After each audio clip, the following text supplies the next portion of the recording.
You muted yourself.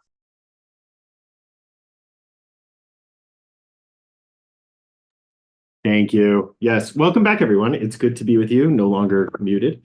Thank you, Sarah. I'm sure that will happen again. So when that happens again, please remind us that it happened again. Uh, so welcome back to the story of us. Last week, we covered a lot. And in fact, I think more than anything last week, we went backwards and went through a lot of sort of the questions that had been sitting here and lingering amongst us. So let's just start there for a moment. Are there any other questions that have come up for folks in the last week that have been sitting there in your head when it comes to what we've been talking about or the histories or I met with someone today who specifically wanted to know about women's history during this period. And so I've been trying to research. Yeah, unfortunately, and it probably won't surprise you, but the history of women was both not well recorded during these eras. The people doing the recording were usually not women. And that history, which has been preserved, has not been those small scraps generally of the history of women during these time periods. That will hopefully change as we move forward in time. One of the so let's back away for a moment. One of the dynamics that is happening as we go forward in the story of us is that we are moving more and more away from the mythological period towards what we consider the historical period. So I know we've talked about this in a few different ways, but let me just give one more frame for this. Think about Abraham and Sarah for a second. Let's put aside all the other issues of historicity and just for a moment imagine that they were real human beings who actually lived in this time period. 1400 BCE, 1500 BC, something like this. What would it mean to have history, archaeological records of individual humans from 3,500 years ago? Right? It's just not something that exists. You might have references to a particular king and maybe a particular general, maybe. But outside of that, to a random couple who happened to move from one area to another area, right? There's just not archaeology that could feasibly exist for people like this. So Abraham will always live in that world of the mythological. Whether or not there's any historicity, whether or not there's any sort of historical truth to the Abraham-Sarah stories, is really secondary to that. We could never possibly have that sort of documentary evidence outside of a time machine or something. But then, obviously, for David Ben-Gurion, there's a ton of historical records, right? There's recordings, there's pictures, there's on and on and on.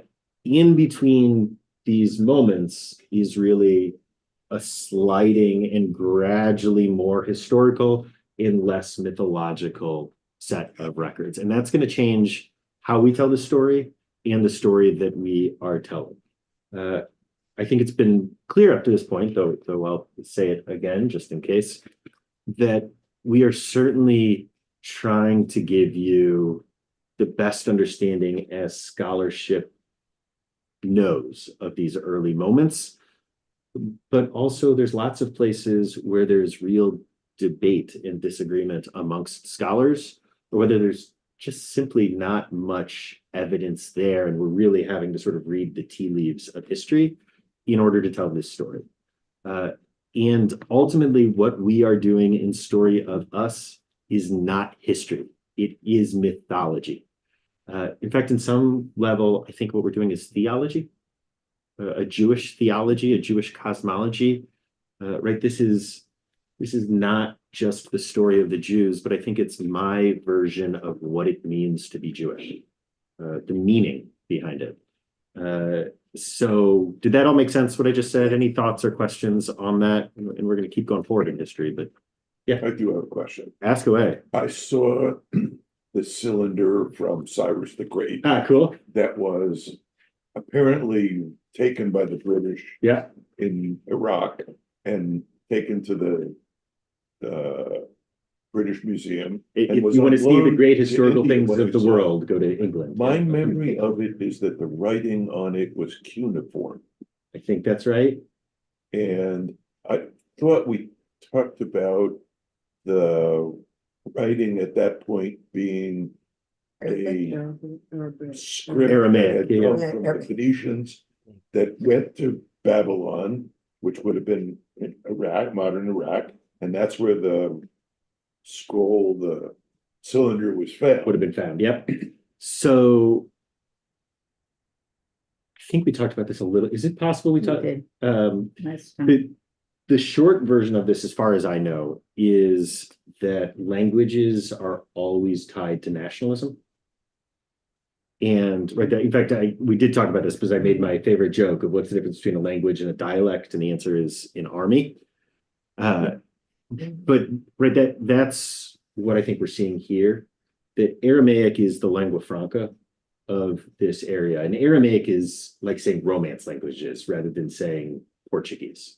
It's a whole range of languages, Eastern and Western Aramaic being the largest division, but and so the change from Babylon to Persia is a nationalistic change as well, right? We're talking basically the same Northern Empire. It's spoiler alert, once again today, even as we're talking the Greek period, we're still going to be talking the great Northern Empire and the Southern Empire also. In some ways it doesn't change, right? And by the way, look at it today. Right, one way, Thomas Friedman just had an article about this the other day that I thought was really well done. Where you're saying that really the way to understand what's happening with Israel is trying to join one half of that same empire, right? This between Iran and the Sunni to Shiite divide, right? So we're still seeing some of this today, and that's what we really see when the Persians take over for the Babylonians. Is that we see the rise of a different group that's in charge of the empire, and along with that will go changes in official language, even as the lingua franca remains the Aramaics, might be the better way of saying it. But we're seeing the move away from Babylon, Iraq, effectively being the capital, and the move towards Persia, Iran being the capital. And we see the changes that go along with this. In fact, I think I mentioned this also, that we see this with even the Jewish names, that early in the exile, so you have all these Jews who are taken off as slaves to Babylon, obviously come with Hebrew names. Once they arrive in Babylon, the first few generations become increasingly, we see these Babylonian names for people. As they're trying to assimilate, as they're trying to fit in, as they're trying to just be regular Babylonians. And the language of Babylon in this time frame was some Aramaic. Yeah, I mean, language is what we're really talking about. And remember that this empire is enormous and spans a huge geography. So there's all sorts of languages, and in particular, these capital cities are going to be the places where everyone, all these enslaved folks, captured folks, whatever language, are being taken to. So you'd see a huge variety of languages in these capital cities. But by the time we get to the third, fourth, fifth, sixth generations, we see this rise in Hebrew names for Jewish kids being born in Babylon. And we can see this as a part of a rising nationalism. We see, this is jumping way ahead in the future, but we see really a very similar kind of reality happen in what comes to be known as the Golden Age of Muslim Spain. It's about 1,000 years ago in the Iberian Peninsula, where all of a sudden we see a rise of Hebrew poetry and Hebrew language writing for the first time in hundreds of years, right? The Talmud is written not in Hebrew, but in Aramaic. And it's connected to this rising nationalism. So I think we're seeing a similar kind of thing happening there. That's my guess, but I am not a Cyrillic expert. So, yeah. Okay, other questions? The difference between Israelis today and the Arabs is language. The difference between Israelis and Arabs today is it's certainly one of the important divisions, right? Yeah. Okay, other questions, other thoughts, other background pieces before we keep moving forward in history?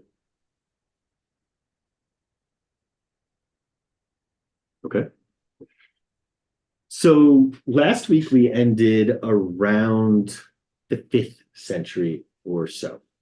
And we were looking at this this moment after the Babylonian exile, after the Persians replace the Babylonians and become the most powerful force, after the Persians allow Judeans who have become Jews, right? We looked at that. We looked at this idea of how it was only in this process of enslavement that the idea of Jewish identity, as opposed to Judean identity, begins to emerge. We looked at the focus of story and telling the story, particularly the Exodus narrative, as a centering of Jewish identity that really emerges during this time. And then, of course, we looked at the way that the Torah, not just stories of Torah, which would have been known throughout these periods we've looked at, but the Torah as an official document that we could point to and say, with just a handful of grammatical and et cetera changes, it's exactly what we have sitting over there in the arc here at CRC. The Torah emerges. I think the date that we gave for the Torah was about 450 BCE, plus minus 50 years or so. But I feel pretty confident that if you went in a time machine to 400 BCE, the Torah that you could find would be close to identical to what we have in the ark here. We know that for sure by the year 150, because that's the oldest Torah that we have is from that time period. But I feel pretty confident that by about the year 400, you would find something that was near identical to what we consider to be the Torah. Okay. We talked about this as a Persian province, and we looked at how that was different from the Babylonian occupation. Babylonians occupied and ethnically cleansed. The Persians went back to an earlier model, which was really about local autonomous rule as long as everyone paid their taxes. And in fact, this goes along with how the Persians would have related to Judeans, which is that we were the border next to their enemy. Right? Their enemy being the Great Southern Kingdom, Egypt. And so this becomes a really important boundary. I hope this isn't too niche for people, but it's much the same reason why Tibet is so important to China, right? As long as they occupy Tibet, it's the boundary with India. Okay, did that make sense? And it would have made the Exodus story more important. It makes exactly all of these things make the Exodus story more important. We also talked a little bit about the prophet Jeremiah, but I want to go back and talk about Jeremiah just a little bit more, because this is one of the big, every time I do Story of Us, I have all these new things that I learn in ways that I just all of a sudden it makes sense, right? And one of the pieces for me from this telling so far is the understanding that Jeremiah really should be understood as a politician who was pushing for an alliance with the Babylonians at a time period when there's great debate over should we be aligned with the Babylonians or should we be allied with the Egyptians. And when you go back and understand, when you read Jeremiah as this, as a political lobbyist, that's the word, as a lobbyist pushing for an alliance with the Babylonians instead of an alliance with the Egyptians, all of a sudden, so many pieces of Jeremiah just make sense. Okay, that was all of the background before we get to our next period of history. So any other questions there? Any other thoughts? Any? Make sense? We're on board? Was Jeremiah really a bullfrog? He certainly was a good friend of mine, John. Yeah, okay. I couldn't let that go. Yeah, very well done. Thank you. Thank you. Okay. So what happens to the Persian Empire? Just like all of the other empires, it is replaced by someone with bigger swords. So did people see the news about Alexander the Great that came out this week? Did anyone see this? No. DNA analysis of tombs that have long believed to be members of Alexander's family. They think that they've identified who they are. They think they figured out Alexander's dad and Oh, that his is so brother and his, I'm forgetting the other people that they found in here. But just this week they released this, which is kind of wild, right? Yeah, it is. So Alexander, like Genghis Khan later, Are there a lot of descendants? has so many descendants that you can actually use DNA to trace back to him. Yes, yes. So that was kind of neat, and speaks to what we're dealing with today, because his dad, Philip II, begins this process of conquering Greece and unifying Greece. Alexander finishes this process, conquers Greece. By the way, this guy dies when he's like 32 or 33 years old. He conquers, he creates the biggest kingdom in the world, and he's dead by his early 30s. So Alexander conquers Greece and then goes on to just keep conquering. And the best way to understand what it is that he does is that he unifies the northern kingdom and the southern kingdom. Right? Not the northern and the southern kingdom of Israel. Sometimes we use that language, but these empires that we've been talking about over and over again, right? The great northern empire, whether we call it Assyria or Babylon or Persia or whatever it is, and the great southern empire based in Egypt. Alexander unifies all of it, along with Greece, which, by the way, Greece is pretty frequently part of Egypt in this southern, or at least in relationship to the southern kingdom of Egypt, and certainly by the time you get Alexander, that is the case. In fact, Alexander, of course, creates the city of Alexandria in Egypt, named after him. And Alexandria in Egypt becomes one of the great centers of Jewish life. We'll talk about that as we go. Okay. Does that make sense, though? Alexander is the unifier of all of these areas. Yeah. Unifier is a strong word. Occupier, colonizer.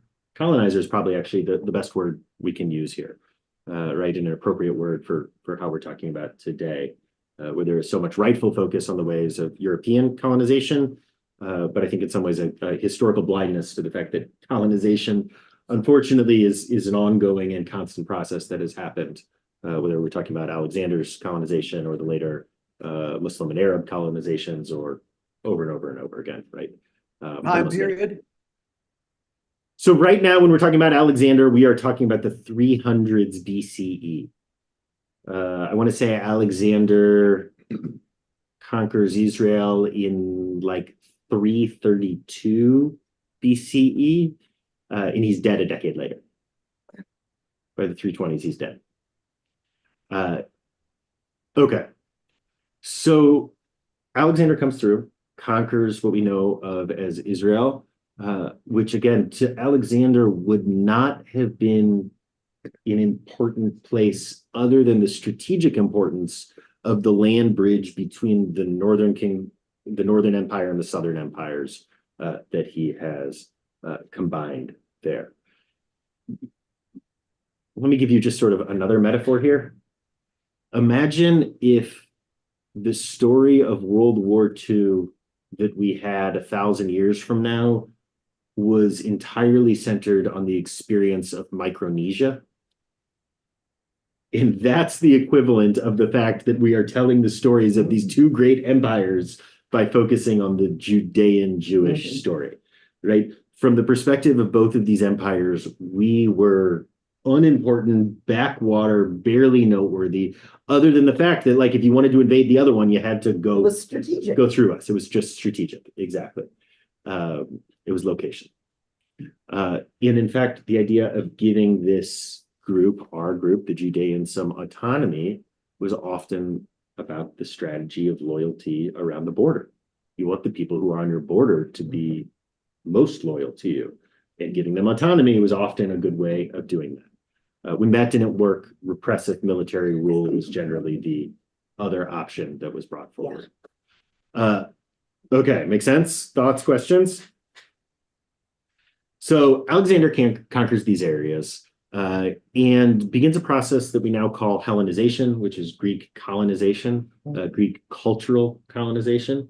And the Greeks are different. Alexander is different than the Persians, different than the Babylonians, different than the Assyrians, in that he really believes that his mission, part of it, is to civilize the barbarian world.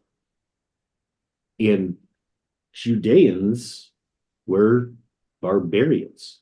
Oriental barbarians was sort of the kind of frame to understand. Backwater, in particular, the whole idea of circumcision was seen as deeply barbaric. And the whole notion of Judean beliefs was seen as barbaric.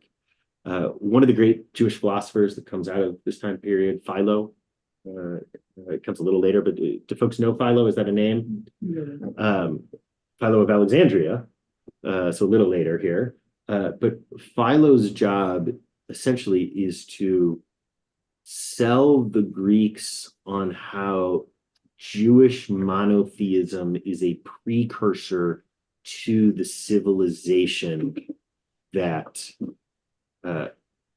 Jews, or that the Greeks have now. The Judean and our monotheism enabled them and were compatible with that project. Make sense? Okay. So we see this occupation come with all sorts of cultural colonizing influences. We see it come with, hold on one second, let me just make sure we are, no, we're not. Why is it doing it that way? Sorry, it's streaming it with just the small pictures of everyone on Zoom. Just want to make sure we get a good recording for folks. How do we do this differently? I don't know. My apologies to people who are streaming. I think you're going to have to live with it. Let me try it over here one more time. I don't understand how monotheism could fit into the Greek culture or theology. I wasn't, or mythology. Yeah, so the thing to understand is that for the philosophers of Greece, they didn't believe Greek mythology in any literal sense. Oh, okay. That makes sense. And so it was really Greek philosophy that we begin to see here, and that begins to emerge like this. Why is this not streaming with all the pictures? No. Sorry for those who are doing this. Give me one more second. Let me see if I can fix this.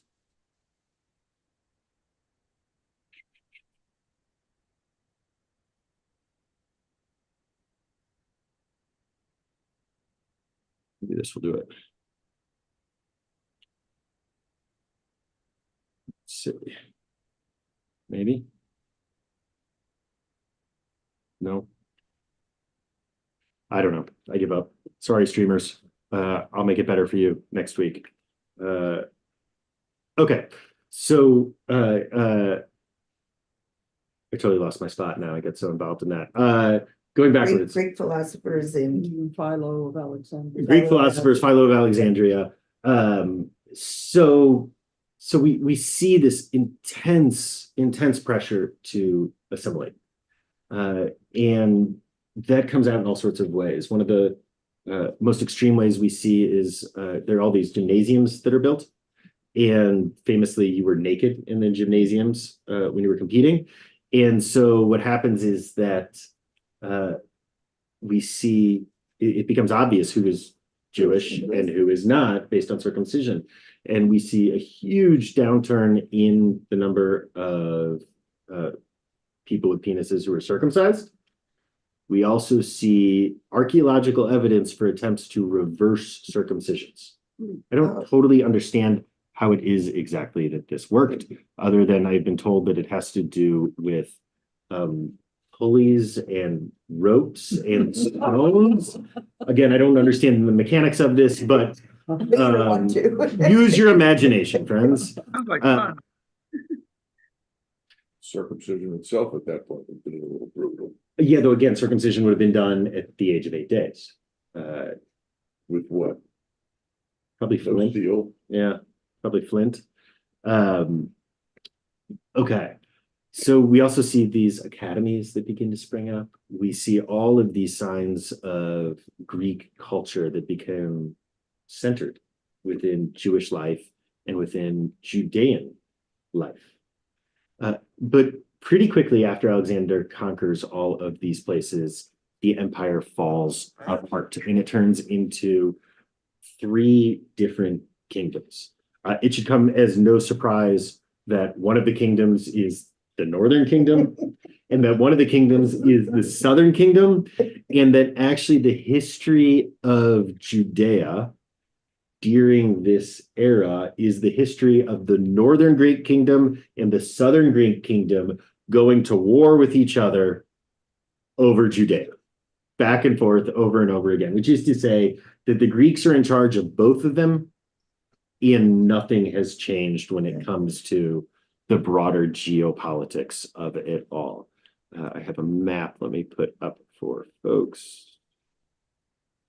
Where did you go? Here you are. Well, the northern and the southern must have been bigger than this area they're fighting. Oh, yeah. Oh, yeah. How much area did the Judean part cover? I will show you in 1 second. Hold on, I've got it here. Okay, here you go. Zoomers, can you all see this? Yes? Yes. Okay, so if you look at this, you have the Seleucid kingdom in the north, which again looks just like the maps of the Persian kingdoms and the Babylonian kingdoms, right? Which basically goes from Turkey all the way over through Babylon in the east. You have the Macedonian kingdom, which is Greece, and then you have the Ptolemaic kingdom, which of course is Egypt. Right, again, things change and The stay little striped part is exactly the same. And the little stripe part is where we are talking about for us. okay, but In fact, not only that, right? In fact, you've got a whole chunk of what we would now call Jordan that's in that stripe part right there. And we've got a chunk of what would now be Syria, right? Damascus is in that stripe part, and Lebanon, and what are the little striped parts up further? Oh, this is not a map particular to us. This okay. is just a map of Oh, okay. 240 BCE Ptolemaic Egypt that I pulled up just so we had something. Ptolemaic is the southern. Yeah. Ptolemaic is that southern, the Seleucid is the northern. So when we get into the 300s, the late 300s, meaning the like 300, 310, into the early 200s, meaning the 290s, 280s, this is really confusing when we start talking about early and late, because of course the numbers are going down rather than up.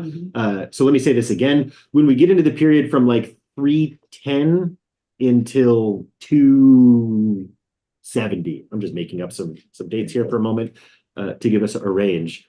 What we're seeing is that first, this area is under control of the south, the Ptolemaic kingdom, and then it's in control of the north by the Seleucid kingdom. But there is a huge amount, relatively, of autonomy that continues to exist. And the Persians, you may remember, one of the real changes that the Persians brought to Judean life was this sort of focus on the priests. The priests were the agents of the Persians. And so we really see the rise of a theocracy, maybe the most powerful theocracy maybe ever in Jewish history during this Persian period. And that power of the priests continues on during this time period, where the priests and the operators of the temple are in many ways more powerful than whatever particular puppet general king had been placed up by the Ptolemaics or the Seleucids or whichever group was in control at the time. We had relative autonomy. It's not clear why that autonomy ended. It's not clear why we see the repressions that eventually result in the Jewish civil war that are the Maccabean revolts. And so I want to talk about that phrase that I just said. I mean, and I know we talked about this when we did the Hanukkah story a while ago, but that's really how you should understand the stories of the Maccabees. And we'll focus more on them next week, but that this is a civil war that is happening. Because there's never any chance that Israel, Judea, whatever name we're giving to this area, is going to be genuinely independent of the great powers. Just isn't even a conception. It's only relative independence and autonomy that we are talking about during these moments. And so the civil war is between Judeans who feel differently about both ritual things, but also whether we should be aligned, once again, with the South or with the North. John, I saw you had a hand up. Or you were just moving your screen? Is that what that was? Got it. Okay, well, let's pause for a moment and see if there are any other questions, any other thoughts here.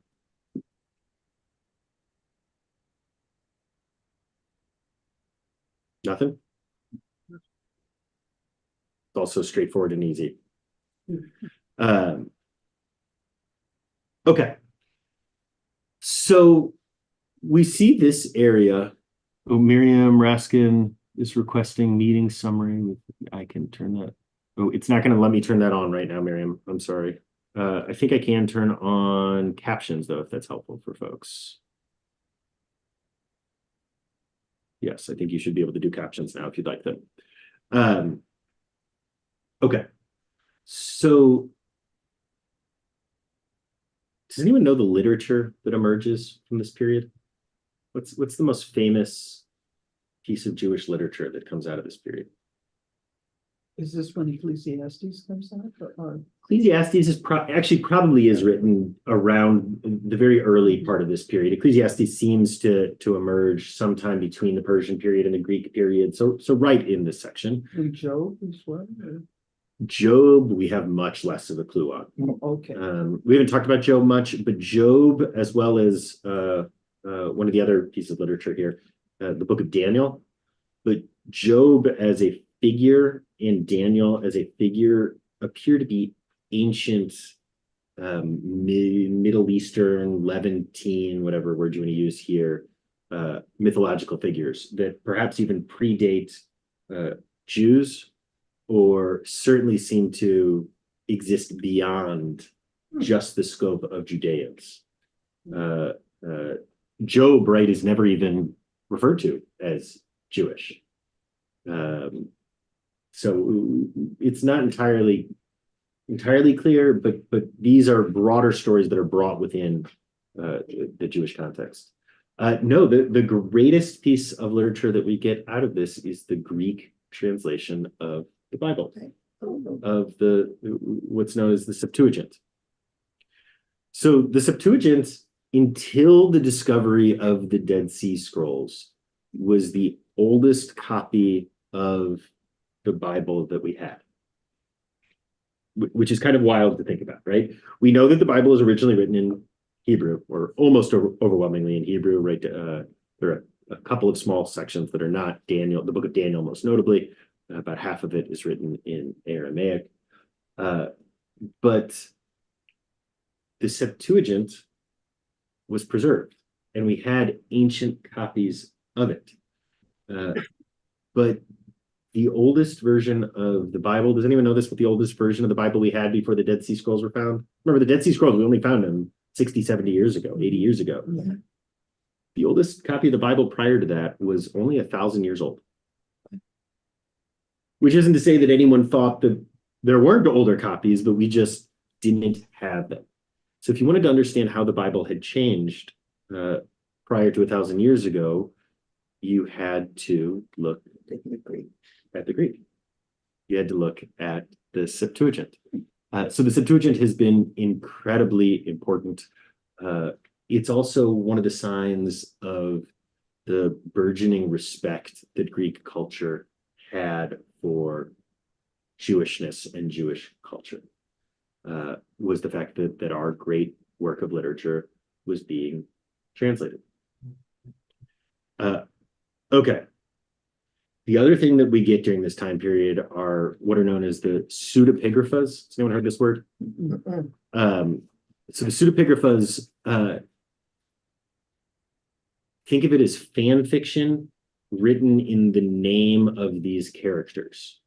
So you would get all of these books that were written from the perspective of biblical characters. The book of Enoch, you'd get the various books of Moses, not the 5 books of Moses, but these sort of pseudepigraphal books of Moses that were new, but were presented as having been written by these people long before that. Some of these works end up in what comes to be known as the Apocrypha, but many more of them just are pieces of literature that are floating around. We also see, oh, yeah, Leon. Yeah, would you repeat that word again? I'm sorry. The Epigrapha. Can you spell it? Oh, I can't spell anything. Oh. It begins with a P. P-S. Yeah. Yeah. U-D-E-P-I-G-R-A-P-H-A. We're going to take it. We're going to call According it. to the iPhone Great. translation. Okay. Great. Yeah. Type it into Google and it'll, Yes, Rabbi Google will spell that for you. Rabbi Google. So we've got these various books, the pseudepigrapha, that are emerging during this time period. But along with this, we get some literature that is really influenced by Persian thought. So remember that Persian thought initially was rejected as foreign. But then a few generations go by and now it's the Greeks who are foreign and the Persians, that's like, oh, they were good to us. That's not right. That this is always a process that is happening through history. And so one of the notions that we're getting, and we're getting this from Zoroastrianism, is this idea that time can be divided into discrete periods. Eschatology is another name for this. If folks heard this word, eschatology, it's a word mostly associated with evangelical Christianity today. But the basic idea of eschatology, sometimes associated with the sort of end of days, end of time. But the basic idea of eschatology is that history is divided up into periods, discrete periods. And I don't mean like the World War I period, the interwar period, the World War II. I mean that in a absolute sense, in a divine sense, history can be divided up into these different periods. So we get, for instance, the period before the flood, right? The period in the garden, in fact, would be one discrete period in sort of classical Jewish eschatologies. Then you would get the period after the garden before the flood as another period. Then you get the period after the flood before Abraham as another period. By the way, I think you can understand the history of the Torah, the internal history of the Torah, broadly is saying that version 1 of God's attempt to do humanity correctly is the garden. That fails. So humanity 2.0 is, okay, let's do it outside of the garden, right? Everyone out there. That fails. Version 3.0 is let's flood the place and reboot the whole system, starting over with Noah, right? And then you get version 4.0, which says, okay, this whole thing of like making it work with everyone isn't working. So now we are going to pick one particular person and have him and his tribe be a light unto the nations that brings peace and prosperity and creates the vision. And then that doesn't work, certainly from a Christian perspective, right? And so then from a Christian perspective, of course, Jesus is sent, and then there's the period after Jesus dies. And then you hear about these whole notions of like post-millennial, premillennial, dispensationalists, and that all has to do with how they divide up these eschatological periods. But that whole idea emerges from the Persians. This idea that time itself can be divided into these periods. And of course, I think this suggests, Eric, that water has been sitting there for so long. It's still water. It's still dusted, and I'm okay. Great. This is, if he gets Giardia, Depends on how we'll have you thirsty sign a little release here before you drink it. this whole notion that history can be divided into periods emerges from this moment, from Persian thought, and really enters into Jewish thought at this time. What book of the Hebrew Bible is most associated with this idea, eschatology? Anyone know? Revelation. Ezekiel. Okay, Revelation's not a part of the Hebrew Bible. Revelation's absolutely is an eschatological work, 1000%. But if you know your Hebrew Bible, what book in the Hebrew Bible is most similar to the book of Revelations? The book of Daniel. Ezekiel. Ezekiel is in the sense of it being like a trippy, I don't even know, acid trip of a book. That's I don't know how to understand Ezekiel. But Daniel in the sense of eschatology. And if you look at who's read the book of Daniel, some of us have. It's one of the least read books in the Hebrew Bible. We'll talk about that at one point. It's really well written. It sure is an interesting book. It is. Yeah, the book of Daniel has two parts to it. And it has two parts that can be divided in two different ways, which makes it very confusing. It is divided almost in half between Hebrew and Aramaic. And it's divided in half between sort of court stories and eschatology, meaning visions of time and history divided into chunks. And the book of Daniel is the various empires, this eschatology, the empires that control Israel, and eventually we will be freed in sort of an end of days. I don't want to say the word messianism or messianic because the whole notion of Messiah wasn't anything that we would recognize today at this point, but almost a messianic kind of vision. But here's where it gets crazy with the book of Daniel is that the way you divide it in half between Hebrew and Aramaic divides at a different spot than the way that you divide it in half between the court tales and the eschatology. The genre division and the language division don't match up with each other. If I'm remembering correctly, the first chapter of the book of Daniel is Hebrew, and then the last half of Daniel is Hebrew, and sort of that middle chunk between them is Aramaic. He's in between the readable in Hebrew? But no, it's Aramaic. It's not Hebrew. So you can't read it. I mean, you can read it. It's written in Hebrew characters. No, Hebrew is written in Aramaic characters. Okay. All Hebrew is Aramaic characters, right? That's one of the things we bring back from Babylonian captivity is we replace our previous alphabet with this one. And Marian, I see your hand. It's all written in the same characters, in the same way that the Talmud is written in Aramaic, but Hebrew characters. The book of Daniel is written half in Aramaic, but all of it in Hebrew characters, or the Hebrew and Aramaic characters, or however you want to say it. Marian and then Leon. I took it down. Okay, Leon, who's Yeah, named on You could this say chat. Aramaic. I didn't know it was that ancient a language. I thought it came in much later. No, Aramaic is ancient. Now, understand that Aramaic, again, is like saying Romance languages. So Aramaic includes the equivalent of Latin, ancient Romance languages, and it includes, what Rashi would have called French, which we now call antiquated French or Old French, and it would include contemporary French and Portuguese and Romanian.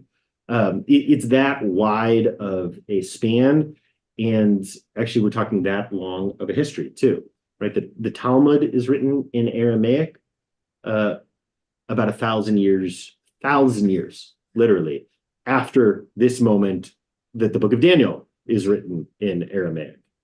So we see the language is changing hugely during this time period, and is really a body of languages rather than. When was Daniel written? So Daniel was written in like 163. I think that's the date that it was. We're going to talk more about it next week, so I can give you the exact date, but we can date Daniel. Mm-hmm. Daniel is the last book in the Hebrew Bible to be written, and we can date it exactly because, so the book of Daniel whether you're talking the court tales of the first half or the eschatology of the second half, the book of Daniel is set in the Babylonian exile. The book of Daniel is actually talking about the Greek occupation. And we can date it because the book of Daniel gets everything correct about the history of what happens. It gets it correct because it's telling the story, except for how the king dies and when the king dies and the context around it. And we know that because it means that the Greek king had not died yet when the book of Daniel was written. So we can date Daniel almost exactly. And I want to say it's 163 is sort of the latest moment that it could have been. But again, next week, I'll get you a better exact date around that. Leanne, did that answer your question? Yeah, thank you. I didn't know that it had that kind of history. I thought it was a relatively new language, you know. No. Ancient and in the language of empire. Language of empire. Okay. We've got 9 minutes left. So I don't want to do too much more new here. So let's pause for a moment and see if there are other questions, other thoughts, other reactions to any of this.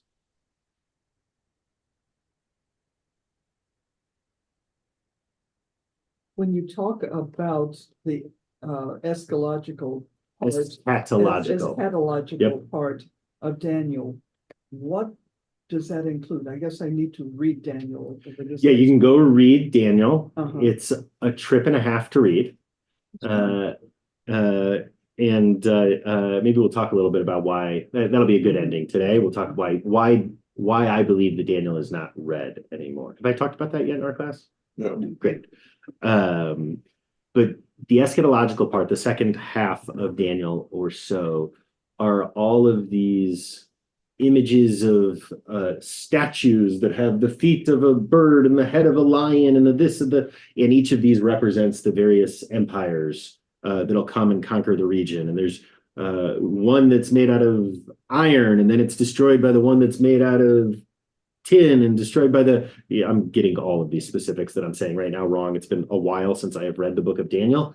But it's these sort of wild, trippy, symbolic tellings of history as discrete moments with beginnings and ends that are telling some broad story, right? That's the point of eschatology, is that all of history is here to tell a story.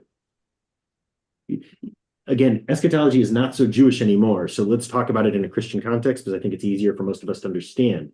We can understand from, I think, an evangelical context, the ways that many of those folks would understand all of history as pointing towards Jesus coming back, and that's the end of history. And I think post-millennial dispensationalists also think there will be 1,000 years after that before it's all, but again, right, like these all point towards a final conclusion of history. And what is all of history pointing towards in that view? Jesus.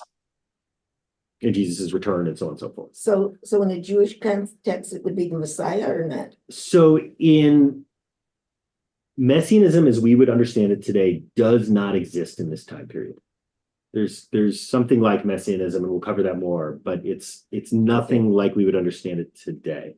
I don't understand it. But it points towards the restoration of Israel as an independent homeland, and perhaps a reorganizing of the empires of the world, so that, right, so first was the period of the Egyptians, then we get the period of the Babylonians or the Assyrians and the Babylonians and the Persians and the Greeks, and then history is going to end with the period of the Jews, when it's all over and everyone shows up at our temple and kneels down and says, "Oh, you were right the whole time." By the way, the Aleinu prayer, right, the prayer that ends services right before the mourner's Kaddish, is this image. It is an image of everyone coming to our temple in Jerusalem and bowing down and saying, "You were right, we were wrong." Which on its own was a fantasy of medieval Jews who were experiencing the Crusades and the destruction through that and powerlessness, but we'll get there in a few months. So that's the book of Daniel. let me say why I think we don't read the book of Daniel. Because as we saw before, there were some people who had their hand up as having read Daniel, but not a lot, right? Daniel and its views, from eschatology to the physical resurrection of the dead. Right? By the way, the only place in the Hebrew Bible that has anything even remotely like resurrection is the book of Daniel. All of this probably coming from the Persian experience, by the way, or much of it from the Persian experience and the influence. These theologies, these views, afterlife, eschatology, so on and so forth, even messianism to a certain extent, become associated with our primary oppressors, right? And for most of the last 1,500 years or so, our primary oppressors have been Christendom, have been people who have come with the sword and the cross. That's only been the Ashkenazi.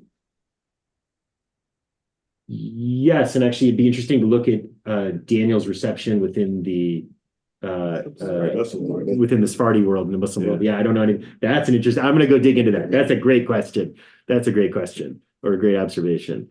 But what happens is that these theologies become associated with our oppressors.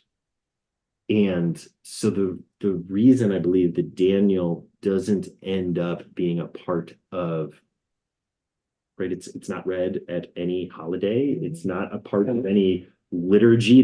You can live an entire Jewish life and never touch Daniel, right? Unless you decide you're going to read the Bible, is because it just doesn't feel Jewish. Even though, of course, eschatology, messianism, and Christianity, all in their origins, are Jewish.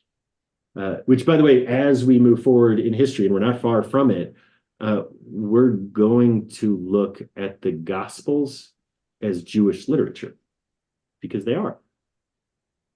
They come to be claimed by people who are profoundly not Jewish, but so does the whole Bible. But we're going to look at them as Jewish literature, written by Jews, for Jews, in a Jewish context, in a Jewish politic, dealing with Jewish politics. So, yeah, Jason. Daniel, it's very interesting. All my references are cinematic, but I just instantly thought of the scene in the Last Temptation of Christ. I love that movie. Oh, I do too, so much. But the great scene with Pontius Pilate, David Bowie's Pontius Pilate. Good memory. The speech that Willem Dafoe as Jesus says is, Pilate says, "So you are the king of the Jews," and Dafoe says, "The book of Daniel says there was a statue. The head was made of iron. There you go. There you go. And I am." And Pilate says, "Oh, and the statue's Rome." And Defoe says, "And I am the rock," that was thrown by God. So that came to mind as a reference for that. That's great. That's great.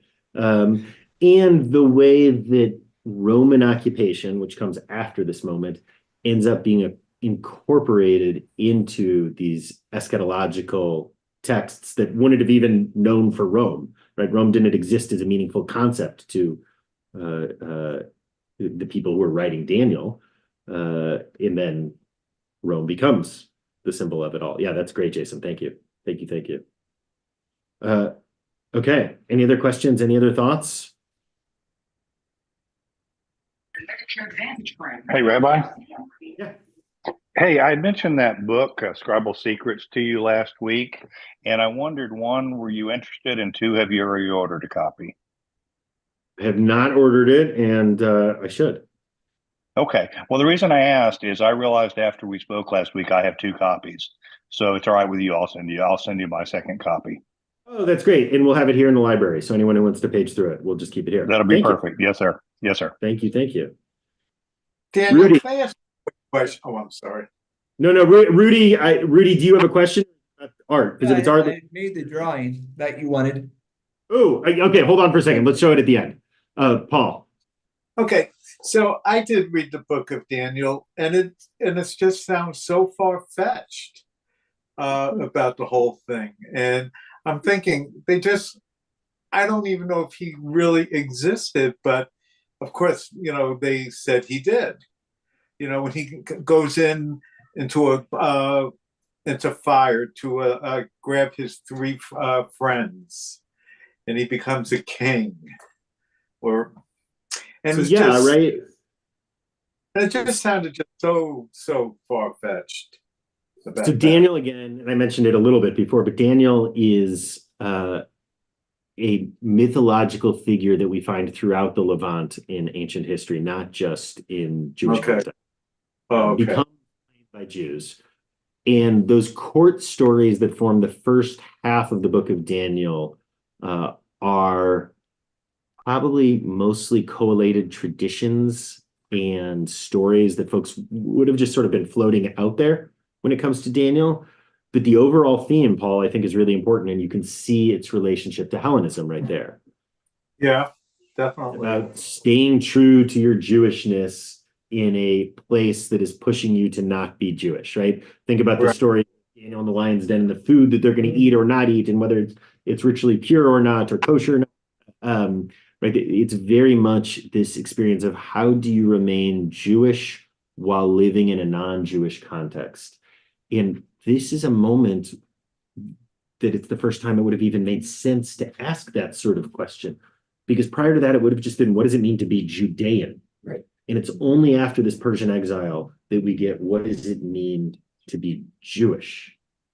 And so being Jewish, meaning having it be portable, something that you could do somewhere else, only emerges in the Persian period and actually really expands during the Greek period, when all of a sudden we get these centers of Jewish life outside of Judea, Alexandria being one of the main areas there. Yeah. Great. Thanks, Paul. Okay, any other thoughts or questions before we close with Rudy? Rudy, I think we should publish all these pictures at the end. Okay, let's see your picture from last week. It's a picture of like a person in sand surrounded by cactus, lying on cactus in the sand. I love it. I love it.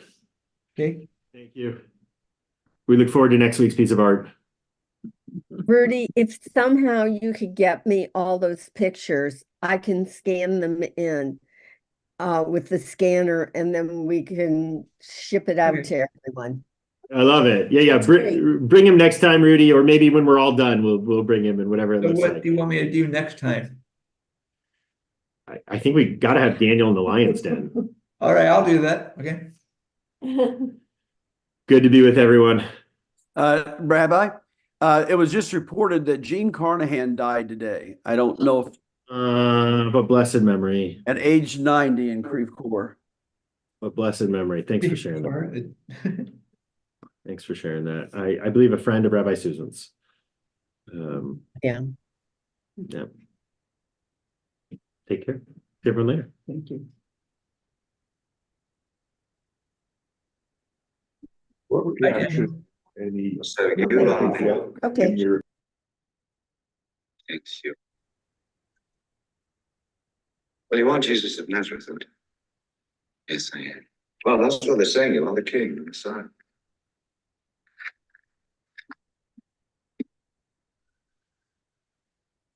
It's also said that you do miracles. Is this good magic or bad magic?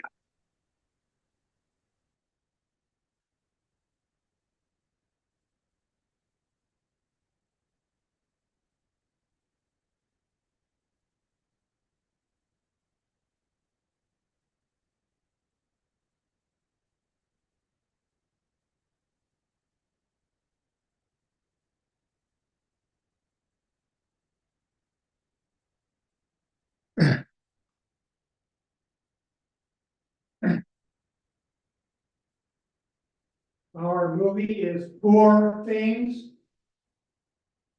Thank you.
Are you gonna study for things now? I am.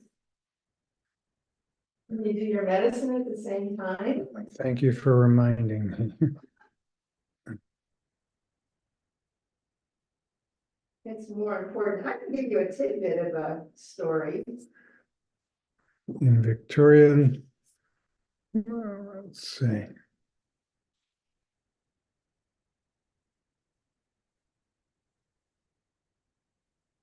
Wildly imaginative and exhilaratingly over the top. It's a bizarre, brilliant tour de force for director and Emma Stone. She's kind of Frankenstein. She's Frankenstein. Yeah. Pretty young thing like her. She's Frankenstein, and so a lot of the movies about her learning to be Tend to be a human. person. Uh-huh. So she starts out really klutzy and curious and uninhibited, and it sounds like society is kind of intrigued by her. Oops. And she discovers sex at some point and says, why can't we do this more often? Or can't we get more of this?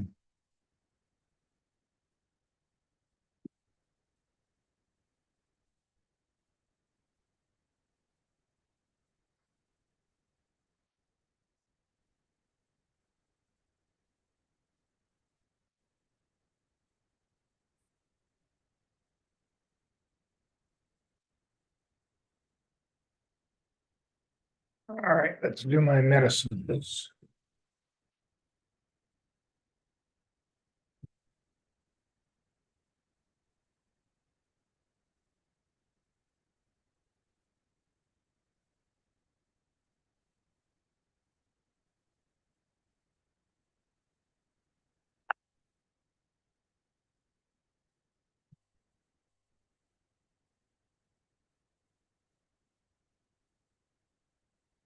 Mark Ruffalo becomes, oh, I already did that, becomes enamored with her.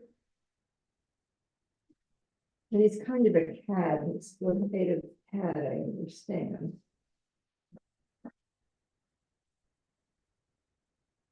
You want to use my mirror in my bathroom? You do it lying down? Yeah. You try to make a pocket?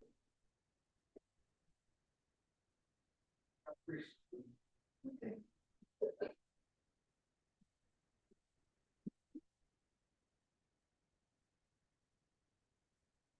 Okay. Around my house.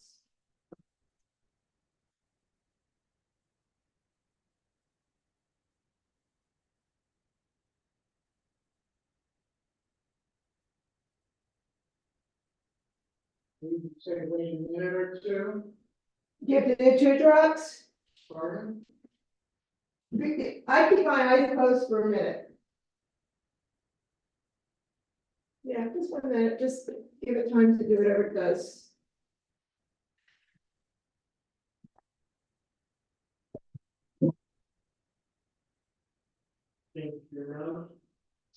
What?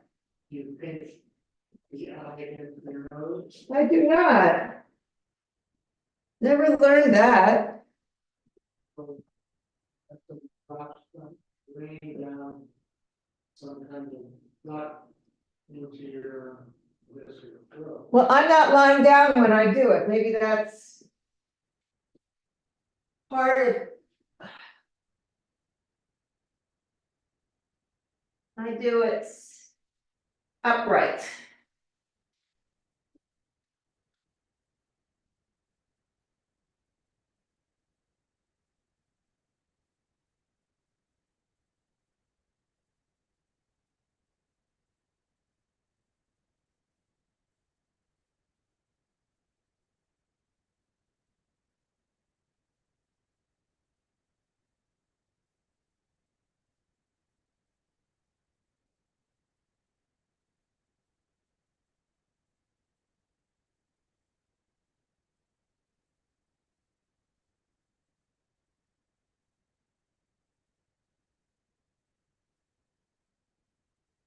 Elliot, we should go.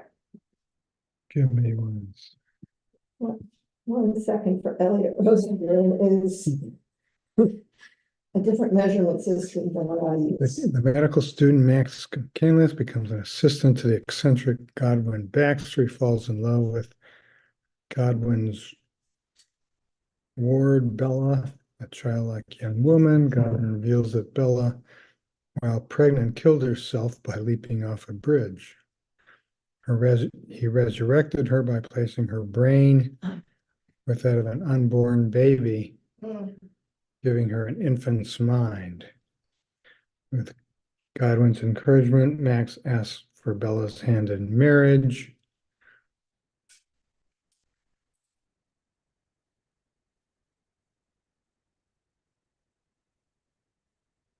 Bella accepts, but as her intelligence rapidly develops, she becomes curious about the outside world. She runs off with a debauched lawyer, Duncan Weddenburn, to decide to let her go. Godwin starts a new experiment with a young one, Felicity, who matures much more slowly than Bella. All right, that's enough of the beginning.